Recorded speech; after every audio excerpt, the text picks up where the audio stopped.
बहनों, मेरे समाज के लोगों, बहुजन समाज के लोगों, ये आपके घर में भी हुआ होगा कि आपको फीस की जरूरत होगी, आपको किताबों की जरूरत होगी, आपको कॉपी की जरूरत होगी, आपको एग्जामिनेशन फीस की जरूरत होगी, आपको जूतों की जरूरत होगी, और आपके पिता पर जूते चप्पल नहीं होंगे, उनके पास पैसे की कमी होगी, तो उन्होंने अपना पेट काट के आपकी पढ़ाई की व्यवस्था की होगी। अपने अंदर झांक के देखो, आपको ये दिन दिखाई दे जाएगा। मैं भी आप के जैसे परिवार से निकल के आया हूँ, इसलिए मैं कह रहा हूँ, अगर मेरे पिताजी ना पढ़ाते तो आज ये चंद्रशेखर आजाद यहाँ खड़ा होकर आपके लिए बात नहीं रख रहा होता, और देश की सबसे बड़ी पंचायत में आपके हितों के लिए पार्लियामेंट में आवाज नहीं उठा रहा होता। ये शिक्षा के कारण संभव हुआ है। मगर मैं शिक्षा का जिक्र क्यों कर रहा हूँ? क्योंकि पिछले 5 साल में 18,727 स्कूल इन सरकारों ने बंद कर दिए। आप जानने की कोशिश करो कि सरकारी स्कूल में किसका बच्चा पढ़ता है, अमीर का या गरीब का बताओ, किसान मजदूर का या पूंजीपति का बताओ। और किसान मजदूर का बच्चा पढ़ के आगे ना बढ़ जाए, इसलिए सरकारी स्कूल बंद करके और पैसे वालों के प्राइवेट स्कूल को आगे बढ़ाने का काम किया जा रहा है। क्योंकि अगर शिक्षा प्राप्त करोगे, ज्ञान प्राप्त करोगे, तो आज कहीं तो 10 साल 20 साल में ये गरीबी, बेबसी, लाचारी को की जो बेड़ी है उनको काट दोगे। दिक्कत अगर आपका जब किसी का बच्चा डॉक्टर, इंजीनियर, IAS, IPS, वकील, जज, पत्रकार अगर किसी भी प्रोफेसर, इंजीनियर किसी भी पद पे गया, तो अपनी मां को आंखों में आंसू नहीं आने देगा, उसको किसी के आगे हाथ नहीं फैलाने देगा, अपनी बहन की शादी में और किसी कार्यक्रम में किसी के आगे उधार देने की जरूरत नहीं पड़ेगी, बीमारी लाचारी में कर्ज लेके जमीन गिरवी रख देनी पड़ेगी। इसलिए शिक्षा हथियार है जो आपको आगे बढ़ाती है। लेकिन ये सरकार, केंद्र राज्य की सरकार इन स्कूलों को बंद करके हमारी तरक्की का रास्ता रोकने का काम कर रही है। आपको मुझे समझना पड़ेगा कि हमें शिक्षा को बचाना है, और ये शिक्षा तब बचेगी जब संविधान बचेगा। मेरी बात को आप याद रखना प्यारे साथी। आप जानते हैं इस शिक्षा को बचाने के लिए हमने क्या प्रयास किए हैं और हमारे पास क्या योजना है, मैं आपको बताना चाहता हूं। बड़े गौर से सुनना। मुझसे क्या लड़ाई है सबकी, बाला साहब से क्या लड़ाई थी सबकी, राष्ट्रपिता फूले जी से क्या लड़ाई थी सबकी, माननीय काशीराम साहब से क्या लड़ाई थी सबकी, मामला रामसु वर्मा जी से क्या लड़ाई थी सबकी। मैं आपको बताता हूं, अगर वो अपने और अपने बच्चों के बारे में सोचते तो किसी को तकलीफ नहीं होती, लेकिन वो अपने समाज के बारे में सोचते थे। इसलिए उनसे नाराजगी है। इसी वजह से बाबा साहब अम्बेडकर के स्टैचू को आज भी सुरक्षा की जरूरत पड़ती है, उनको तोड़ दिया जाता है, फिर अब स्टैचू से डर जाते हैं लोग। अभी तेलंगाना में राष्ट्रपिता ज्योतिबा फूले की प्रतिमा पर हमला किया गया, दिन दहाड़े हमला किया गया। वो प्रतिमा पे हमला नहीं था, वो उस विचार पे हमला था जो उन्होंने मनुवाद, पाखंडवाद, उपनिवेशवाद के बाद को खत्म करने के लिए समाज में जागरूकता पैदा करने का काम किया।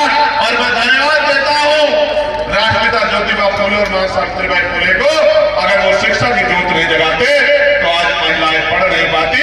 आज इस समाज में डॉक्टर, इंजीनियर, IAS, IPS, वकील और तमाम पायलट से लेकर जो बेटियां बनी है, इसका श्रेय अगर किसी को जाता है तो वो पहले राष्ट्रपिता ज्योतिबा फूले को जाता है, मां सावित्रीबाई फूले को, मां फातिमा शेख।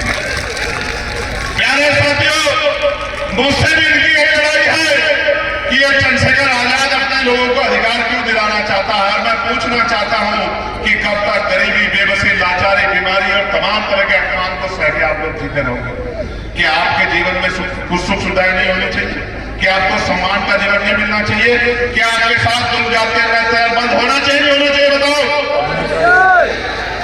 तो मुझसे लड़ाई का कारण मैं आपको बताता हूं।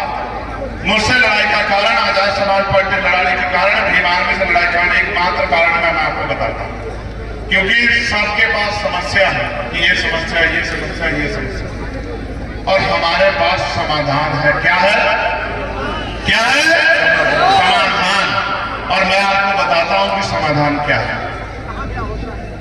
इस शिक्षा व्यवस्था को ठीक करना पड़ेगा। ये बीमार है, आपकी शिक्षा बीमार है, इसको ठीक करना पड़ेगा। कैसे ठीक होगी मैं बताता हूं। इसको ठीक करने का एकमात्र रास्ता यह है कि प्रधानमंत्री और राष्ट्रपति से लेकर ग्राम के प्रधान और पंचायत का मेंबर, उनके बीच में जितने पद हैं चाहे जिला पंचायत सदस्य हो, चाहे जिला पंचायत अध्यक्ष हो, चाहे विधायक हो, सांसद हो, मंत्री हो, राज्यपाल हो, मुख्यमंत्री हो, मंत्री हो, राज्य का केंद्र का मंत्री हो, इन सबके बच्चों को सरकारी स्कूल में पढ़ाना पड़ेगा। मेरी बात को आप याद रखें।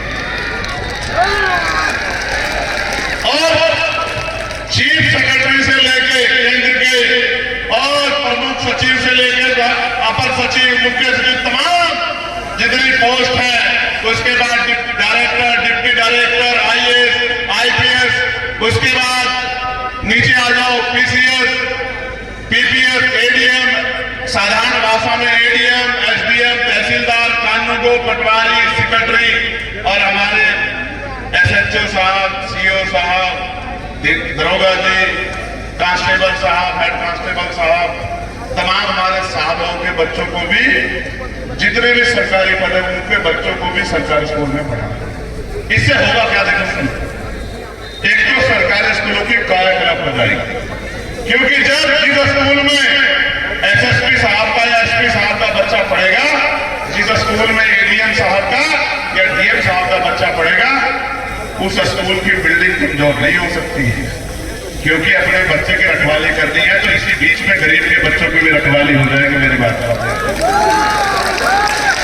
ये तो लागू कराने वाले हैं, लेकिन जो बनाने वाले हैं कानून, अगर किसी विद्यालय में विधायक जी का, सांसद जी का बच्चा पढ़ेगा, उसकी बिल्डिंग कमजोर नहीं हो सकती, वहां किताबों की कमी नहीं हो सकती, वहां टीचरों की कमी नहीं हो सकती है, क्योंकि जब उनके बच्चों के भविष्य में आना चाहेगी तो ऐसे मिलेंगे स्कूल जैसे 5 स्टार होटल होते हैं। मेरी बात को आप याद रखना।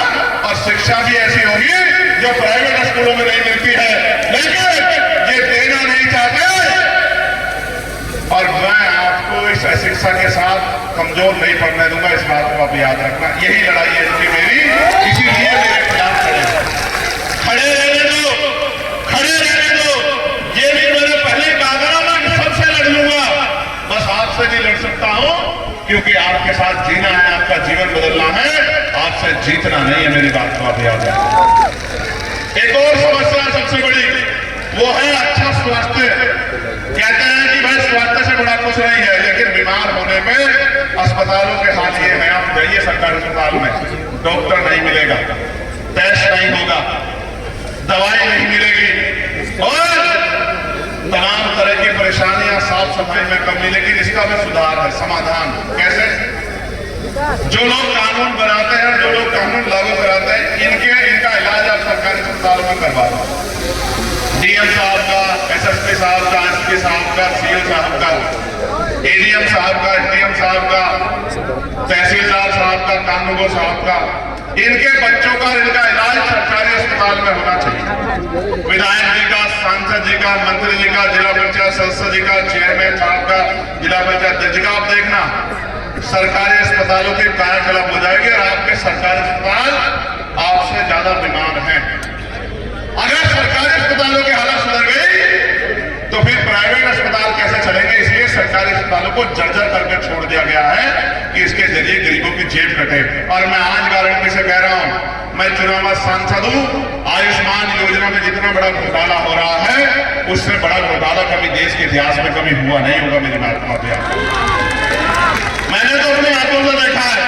आप प्राइवेट हॉस्पिटल में चले जाओ कि मेरे पास आयुष्मान है, आपके पेट में दर्द होगा, वो आपके सिर का भी सीटी स्कैन करेंगे, आपके हाथ का भी एक्सरे करेंगे, पैर का भी एक्सरे करेंगे। उनसे पूछो क्यों कर रहे हो, कि भाई करा लो, कोई आगे दिक्कत ना हो।